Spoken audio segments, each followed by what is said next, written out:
Welcome back to It's Okay Garage. Today I'm going to be working on this 2002 Toyota Tundra. We're going to be changing the valve covers and exhaust. You can run it.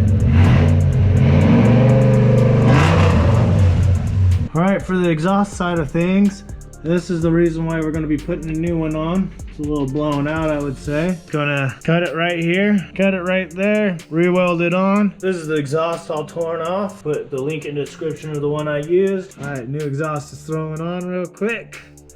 So that should sound a lot better and cleaner than it was.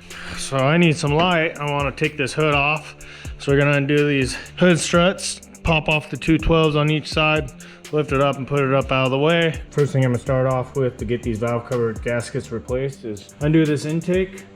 Got 10 here, there, and one over here as well. Undo the MAF sensor, and then undo this one right here, and undo these hoses connected. Next thing I'm gonna do is disconnect all these coil packs, kind of get them out of the way the best that I can. So once I get all that stuff kind of moved out of my way, I'm gonna undo these 10s. Over here on this passenger side, pull the spark plugs out as well because we're gonna replace them since we're here. And over here on the driver's side, take any of that stuff off. I just kind of worked around everything. I had to pull this one hose off the valve cover itself. That being said, we'll clean all this stuff up, put new spark plugs in, put all the new seals on. All right, clean them up halfway decently.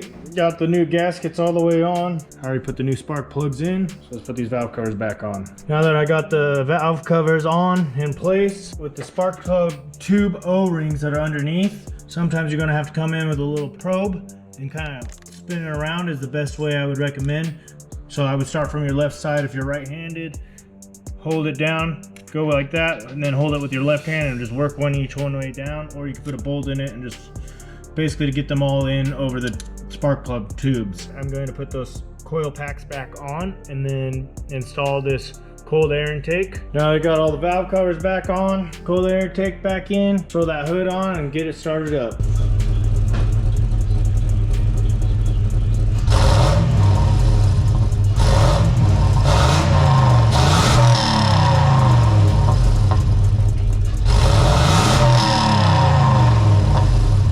So thanks again for watching, and we'll catch you guys in those next videos.